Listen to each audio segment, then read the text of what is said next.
शौहर अगर इंतकाल कर गया, मर गया, ऐसी कंडीशन में भी इद्दत गुजारना पड़ेगी, और वो इद्दत होगी 4 महीना 10 दिन।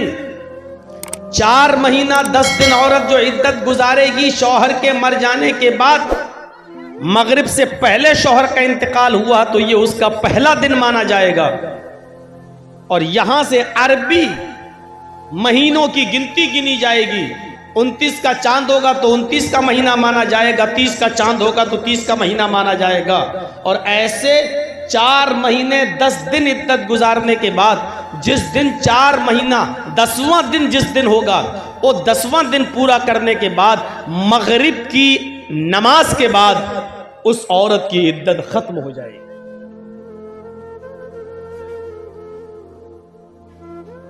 औरत की इद्दत भी इतनी सख्त नहीं है जितनी आज हम लोगों ने बना दी है।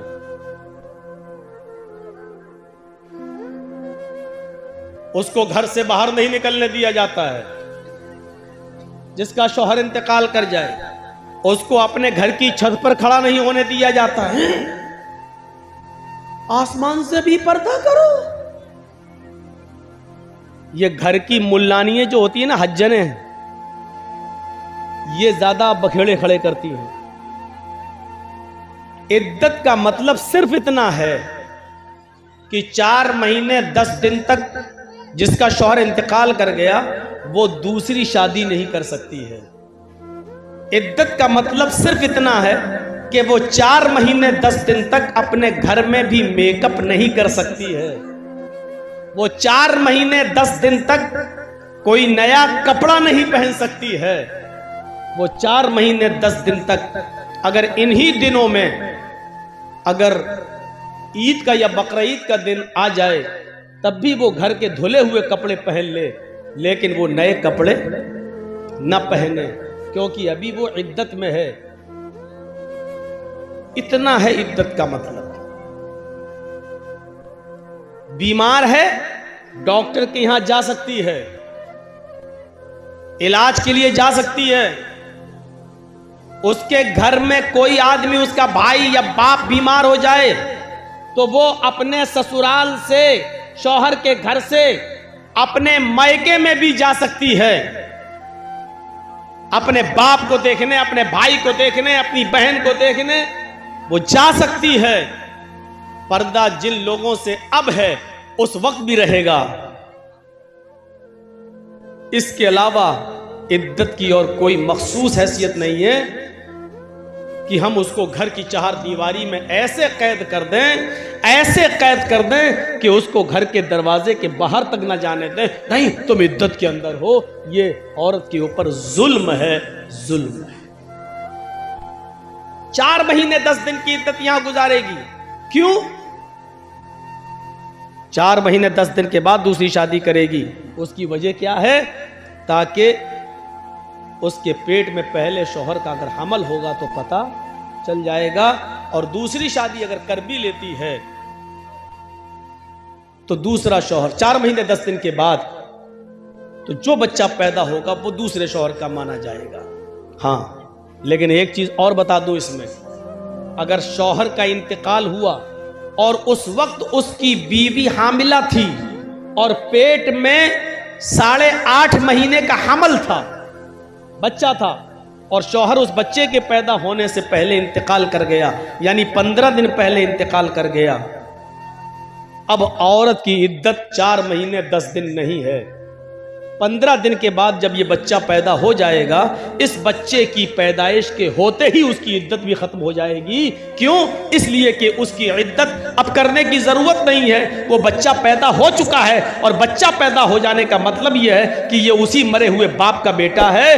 अब वो औरत 15 दिन के बाद, बच्चा पैदा करने के बाद इद्दत के दिनों से खत्म हो चुकी है। अब वो जहां शादी करना चाहे वो कर सकती है। अब इस औरत की इद्दत 4 महीने 10 दिन नहीं होगी। लेकिन अगर शौहर इंतकाल किया हुआ है और उस वक्त उसकी बीवी के पेट में बच्चा था, 1 महीने का हमल था, तो अब इस औरत की मुद्दत बढ़ जाएगी, इद्दत। अब ये पूरे 9 महीने तक, जब तक बच्चा पैदा नहीं हो जाता है तब तक वो इद्दत करेगी। यानी 8 महीने और बाकी रह गए हैं उस बच्चे के पैदा होने में, अब वो 8 महीने तक इद्दत करेगी। इद्दत का मतलब ये है कि वो 8 महीने तक, जब तक बच्चा पैदा ना हो जाए तब तक वो दूसरी शादी नहीं करेगी। यहां से आप अंदाजा लगा सकते हैं कि बच्चे को नाजायज बाप का लक़ब ना मिले या वो नाजायज बच्चा ना कहलाए, इससे बचाने के लिए अल्लाह के रसूल ने कितनी बाउंड्रीज लगाई हैं और कितनी दीवारें खड़ी कर दी हैं, इससे आप अंदाजा लगा सकते हैं। इन पाबंदियों पर अमल करते हुए क्या कोई नाजायज बच्चा पैदा हो सकता है?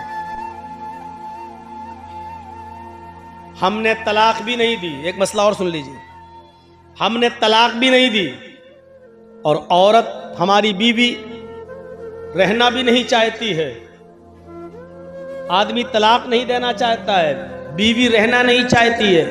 ऐसी सूरत में औरत को खुला का इख्तियार है, खुला का।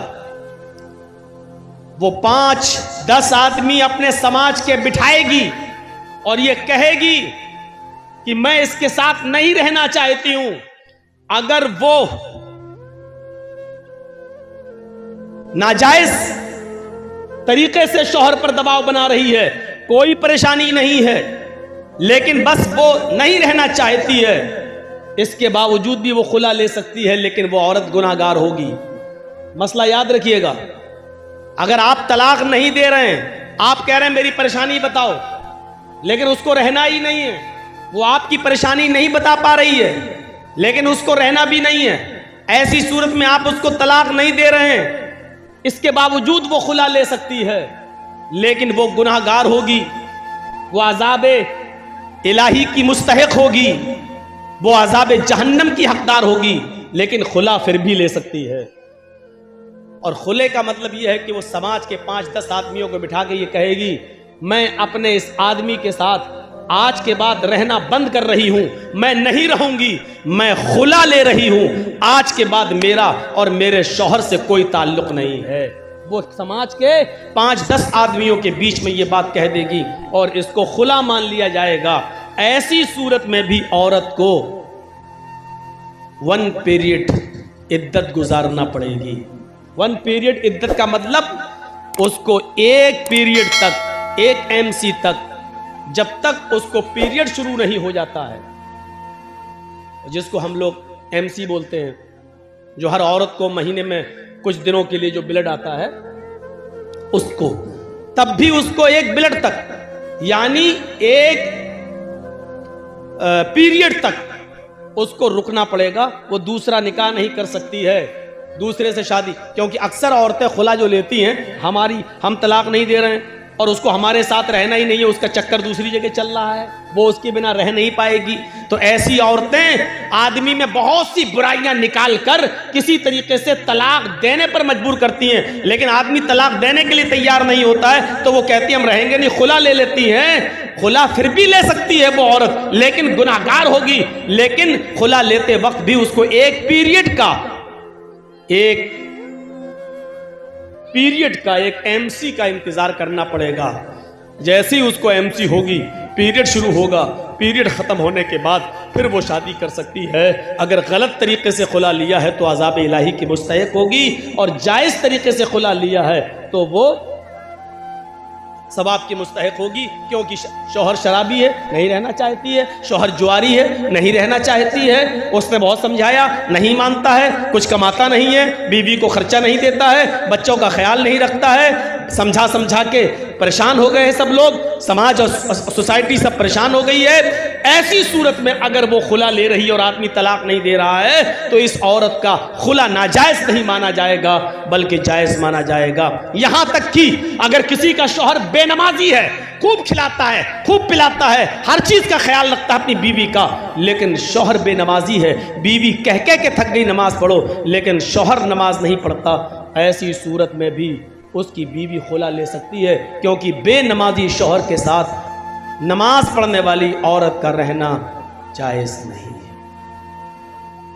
बहुत खुल के मैंने कह दिया है, नमाज पढ़ने वाली औरत, 5 वक्ता नमाजी औरत का बेनमाजी आदमी के साथ रहना जायज नहीं है।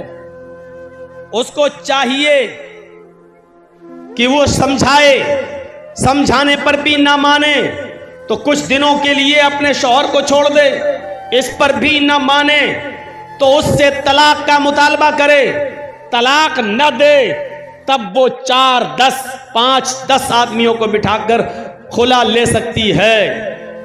बल्कि अब्दुल्ला इब्ने बास का तो फतवा यह है, शेख सालेह अल उसैमीन का फतवा तो यह है, उसको तलाक की भी जरूरत नहीं है, इसलिए कि बेनमाजी मुसलमान है ही नहीं और किसी मोमिना औरत को किसी काफिर आदमी के साथ रहना जायज ही नहीं है। लिहाजा वो निकाह ऑटोमेटिक टूट जाएगा, खत्म हो जाएगा और औरत इद्दत गुजार कर दूसरा निकाह कर सकती है, तलाक की भी जरूरत नहीं है। शेख सालेह अल उसैमीन का फतवा तो यहाँ तक है। ये बात एक तमहीदी तौर पर थोड़ी सी लंबी बात हो गई है, लेकिन जहन में आपके बैठ गई होगी। बेनमाजियों को बड़ा बुरा लगता है कि मौलाना साहब ऐसा बोल रहे हैं, आपका हम घर जाएंगे तो हमारी औरतें कल से दबाव न डालने लगे। डालना चाहिए, औरतों को डालना चाहिए।